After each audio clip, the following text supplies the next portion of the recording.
Looking out this sea of red shirts today, I see power. Power of united class. Around 13,000 of our members are on strike. And depending on what happens as we continue bargaining, more may be joining them really soon. In their economy, workers live paycheck to paycheck while the billionaires buy another yacht. In their economy, we make all the sacrifice and they take all the profit. In their economy, one of our workers would have to work 400 years to make what a CEO makes in 1 year. So we're going to wreck their economy because it only works for the billionaire class. You know who's scared? The corporate media is scared. The billionaire class is scared. And the big three is scared. They want to make you think you don't deserve your fair share. They want you to be afraid because they're afraid. They're afraid because they see their system, where the billionaires keep everything, crumbling. We have nothing to fear. I look around here, I see power, I see faith, and I see a working class that is fed up and fired up.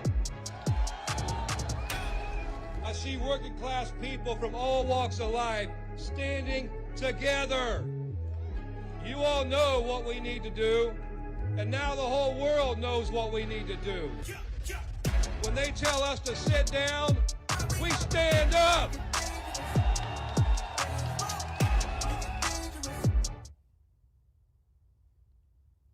Good morning, UAW family. Before we get started, I want to note a major organizing victory for our union. Last night, 2,900 graduate workers at Northeastern University voted by an overwhelming 94% to form their union with the UAW.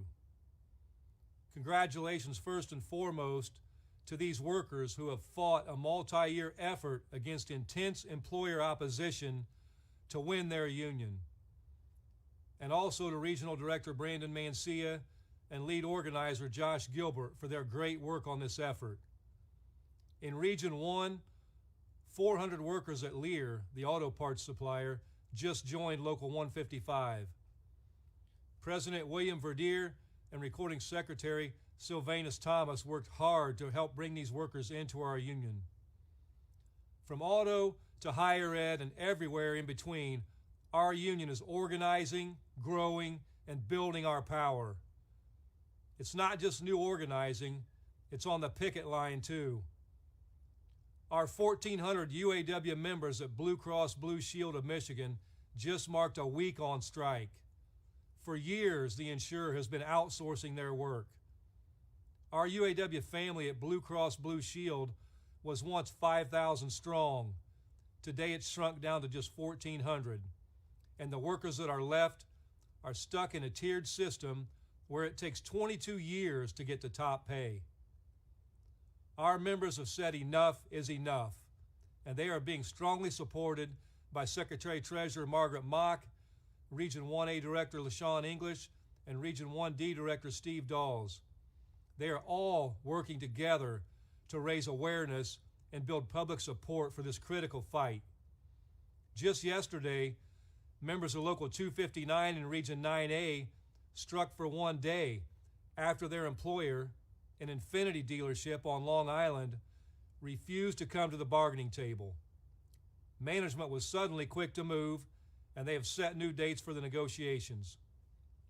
And at ZF in Tuscaloosa, Alabama, in Region 8, nearly 200 members of Local 2083 who make front axles for Mercedes are on strike after voting down a contract that would have raised health care costs, maintained tiers, and left workers behind economically. They're being supported all out by Region Director Tim Smith, and they will win. Outside Philadelphia, our Local 644 members at Domodek are fighting for their fair share. The company's making a killing, but many workers don't make a living wage.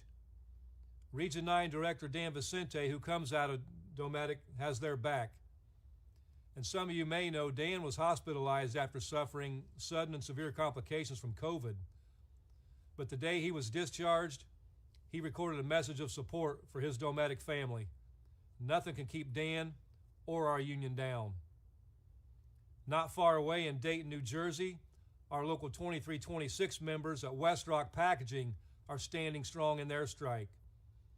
When COVID was at its worst, they worked overtime to make the cardboard packaging that kept our economy going. They made the company and CEO David Sewell rich. But now he wants to slash their health care, and we're not going to let it happen. In Newton, Iowa, our local 997 members at Thombert are facing down another employer that wants workers to go backwards.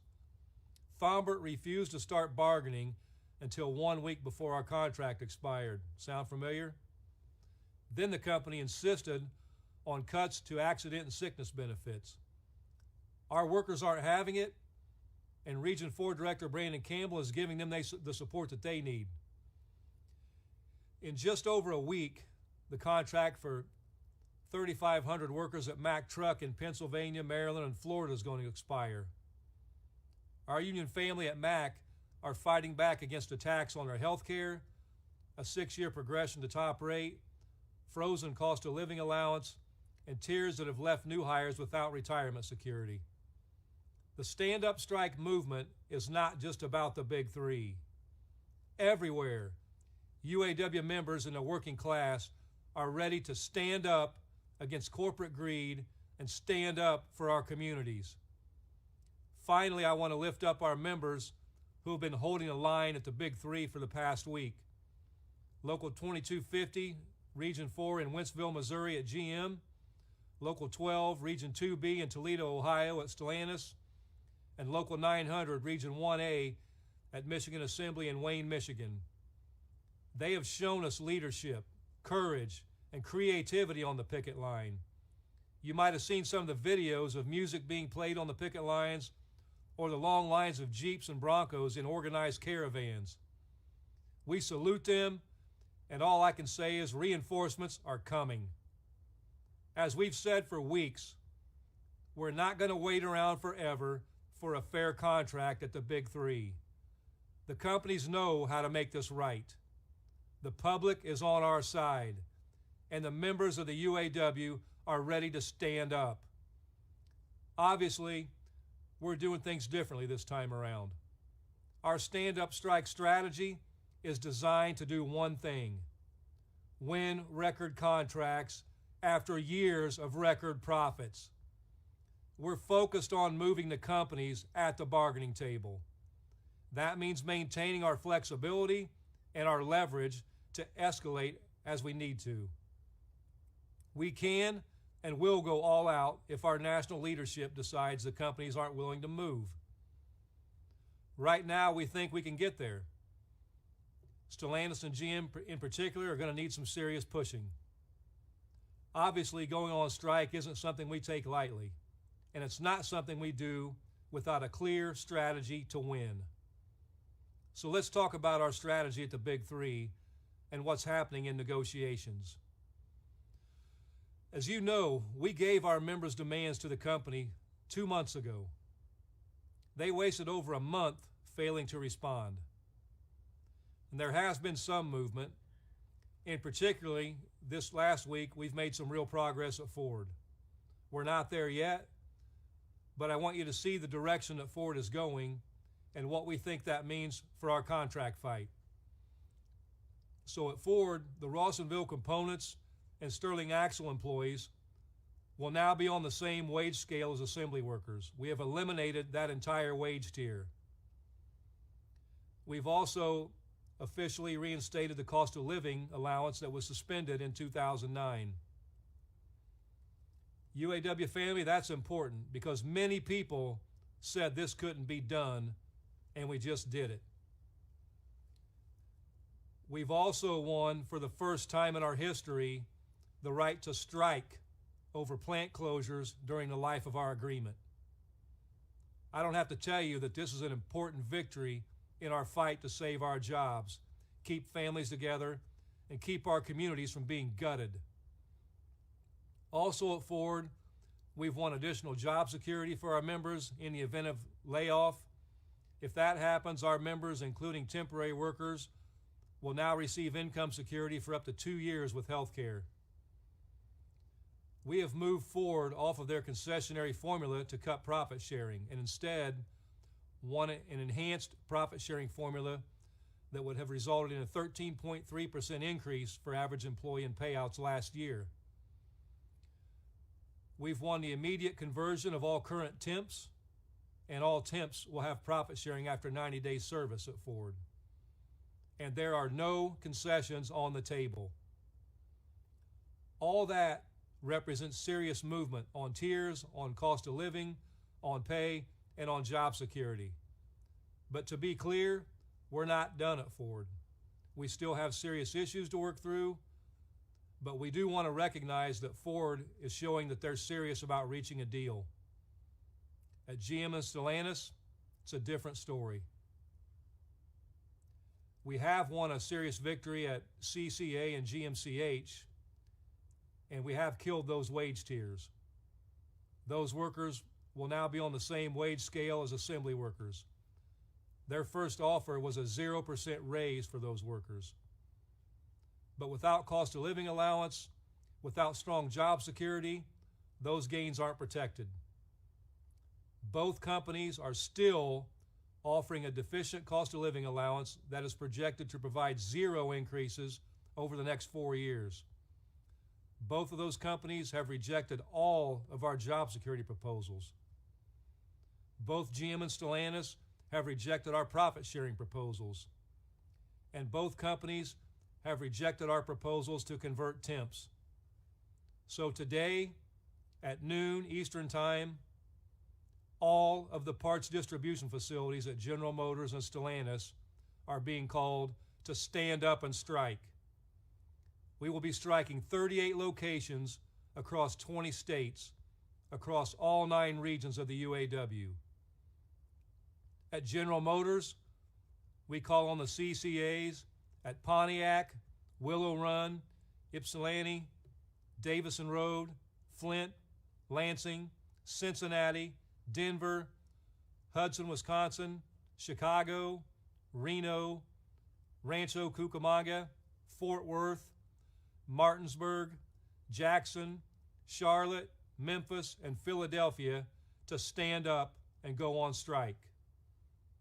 At Stellantis, we call on the parts distribution centers at Marysville, Centerline Packaging, Centerline Warehouse, Sherwood, Warren Parts, Quality Engineering Center, Romulus, Cleveland, Milwaukee, Minneapolis, Denver, Chicago, Los Angeles, Portland, Atlanta, Winchester, Orlando, Dallas, New York, and Boston to stand up and go on strike. The plants that are already on strike will remain on strike. That's Local 2250 at GM Wentzville, Local 900 Ford Michigan Assembly, and Local 12 at Stellantis Toledo Assembly. We invite and encourage everyone who supports our cause to join us on the picket line, from our friends and families all the way up to the President of the United States. We invite you to join us in our fight. The way you can help is to build our movement and show the companies that the public stands with us and stands with our elected national negotiators. As promised, we're expecting to stand up strike in response to the lack of progress in bargaining with General Motors and Stellantis. We will shut down parts distribution until those two companies come to their senses and come to the table with a serious offer. The members who will join the stand-up strike today are living testament to one of the injustices we are fighting against at the Big Three, tiers.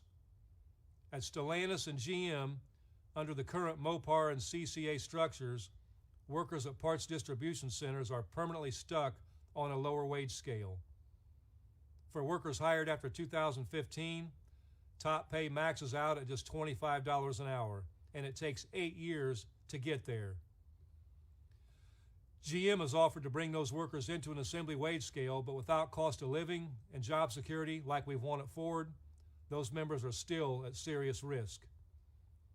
This week, the president of GM wrote an op-ed talking about how supposedly great the wages are for 85% of their workers.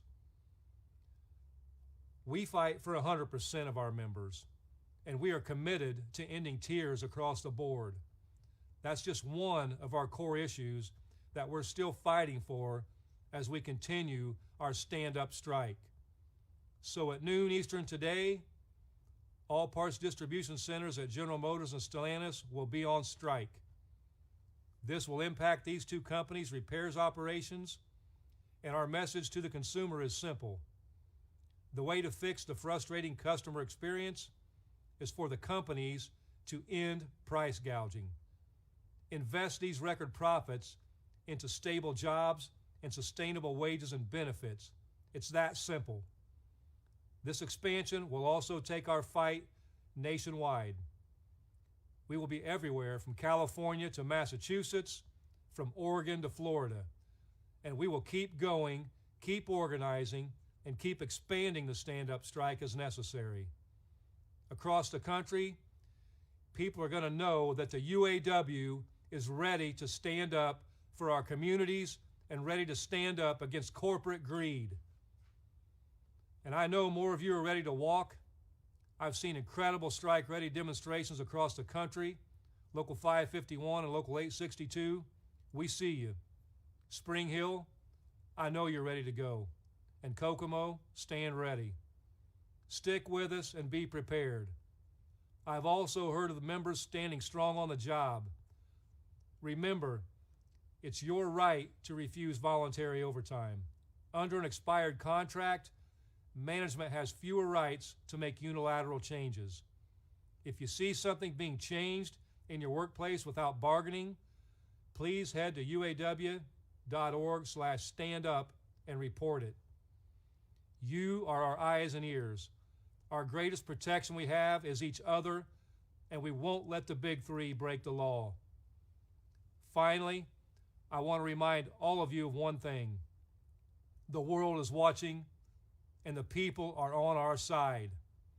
We've seen poll after poll come out saying the American people support what we are doing. In fact, polls say support for our strike is growing. That's across parties, across ages, and across all kinds of people. And it's not just the U.S. Obviously, we've been in close contact with our Unifor family in Canada, and I know that all of you have been cheering them. Their fight is our fight. We've been in close contact with our Mexican union counterparts who have held demonstrations in front of GM offices in Mexico City. In Italy, 6,000 Stellantis workers recently went on strike. To our Italian union family, your fight is an inspiration. We support you, and your struggle is our struggle. From South Africa to Malaysia, we continue to receive letters and messages of strength and support, encouraging our members to hold the line and win big. And we will. So now it's time to hit the picket lines across the country. It's time to show the companies we are united and we are fired up and we are ready for a record contract. It's time to stand up against corporate greed. It's time to stand up for our communities. UAW family, I'll see you on the picket line.